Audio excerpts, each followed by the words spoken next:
In this video, we'll illustrate how to use the transitions feature to animate various features on our diagram.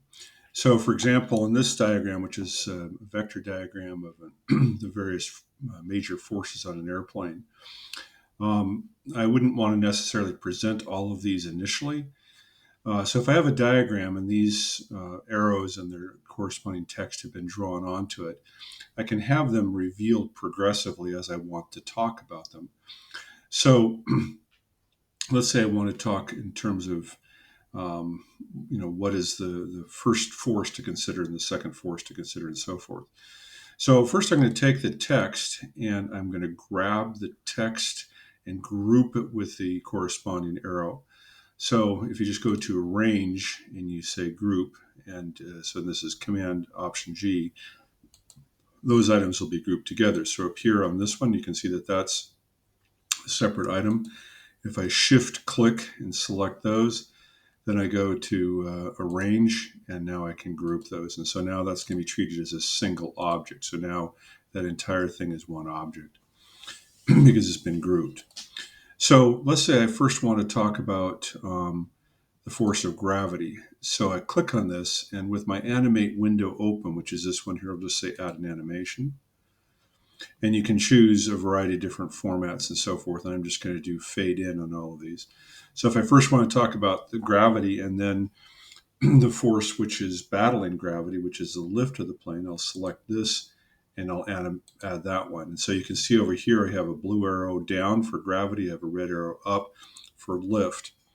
I'm going to select the thrust, add an animation there, and I'm going to select the drag and add an animation there.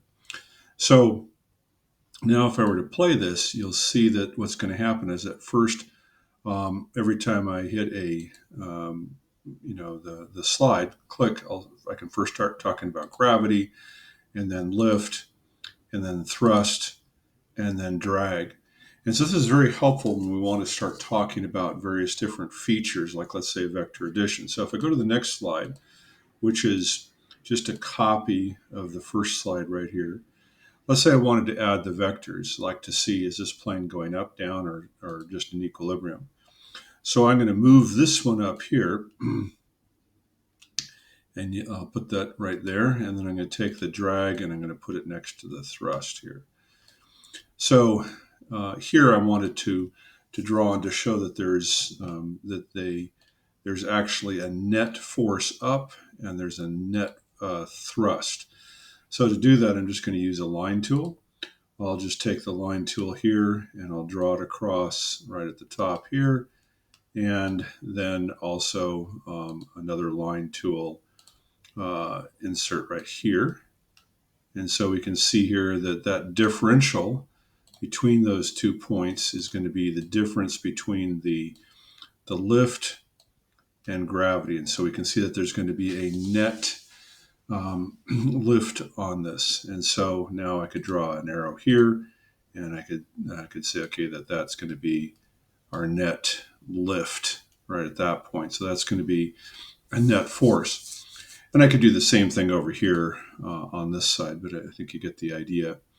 So the idea now, if I wanted to animate these, again, the idea would just simply to be able to select the various different features, like I'll say lift. I'll click on lift here and shift click there, so I get both the lift and the arrow. And so let's say I wanted to group those, so I'll arrange and I will group them. So now that's treated as one object, and I'll add that as an animation. And so you can see the red arrow with lift coming up. And now I'll select here, which is already grouped. I'll add an animation to that. And then I'm going to click on all three of these items right here and group them together, either by just saying arrange group and then add animation, or I could just group them by simply clicking animate. And now in this case right here, we'll see that drag and thrust were not animated. So when I go to play, you're going to see those already on there because those were not animated, nor was the plane. But as I click through here, you can see that there's lift, there's a force of gravity acting down, and there's going to be the net force acting up. So you'll see the difference between something which has not been animated and something which has been animated there.